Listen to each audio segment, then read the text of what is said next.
Hey, what's happening? Barnaby here. Another Hello Life moment about a controversial subject. A lot of people wondering, am I getting enough vitamin D?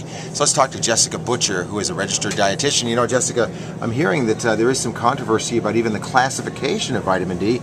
Is it a hormone? Is it a vitamin? What's the deal with that? That's a very good question. We've always looked at vitamin D. It's a standard vitamin, but we're not sure if it's actually more of a hormone, more of a steroid. We are seeing some examples where it may be actually reducing our inflammation in our bodies. There's some other things that we are looking at, but the science is not yet out. The jury's still kind of debating the topic. You know what I find interesting is a lot of people are thinking, how am I going to get vitamin D?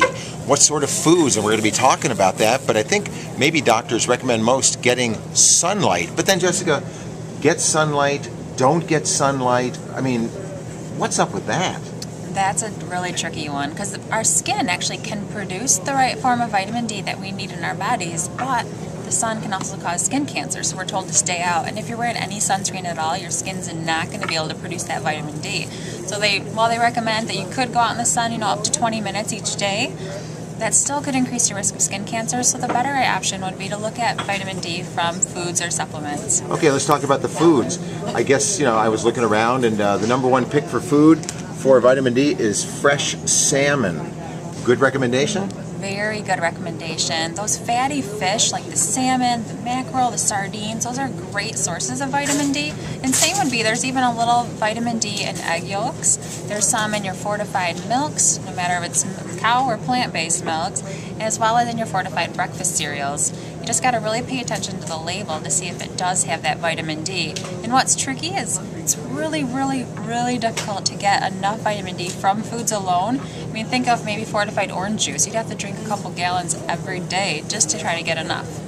That is crazy. Well, speaking of a couple gallons a day, I drink about a gallon of milk, fat-free, every 2 days, and I know there's vitamin D in that.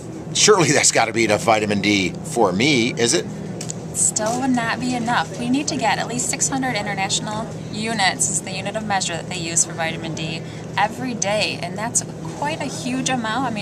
If you really wanted to get a great source, cod liver oil would be a great source. If I down in a couple tablespoons of that, but that would certainly be an acquired taste. Right, well, so how about a supplement? A supplement would be a very good option, and there's a couple different forms of vitamin D out there. There's vitamin D2 and vitamin D3. And now if you're a vegan, you're probably going to want to opt for D2, but D3 is much better absorbed in the body, and the research is, there's some conflicting research out there, but for the most part, everyone's pretty much agreed that vitamin D3 is better absorbed for your body. Well, here in America, if a little is good, a lot is better. Is there any danger to over-consuming vitamin D? There certainly is. There is a tolerable upper intake that we're recommended to get. We do not want to get over 4,000 international units each day because vitamin D is one of those fat-soluble vitamins. So as we absorb it, it stays right in our fat in our body. It stays within us. So we're not going to be just excreting it like the water-soluble vitamins. So if it stays in you can eventually build up some toxic levels. So you really do want to keep an eye on those supplements and see how much vitamin D you're getting. Man, it sounds like a delicate balance, and so for that, it demands more reading and research, which you can find right here on HelloLife.net, because Jessica Butcher, registered dietitian, writes great articles about stuff that she's finding, cutting-edge stuff. So always refer back to HelloLife.net, because we're all about matching your commitment to a healthy lifestyle. Now go out there and get yourself some vitamin D.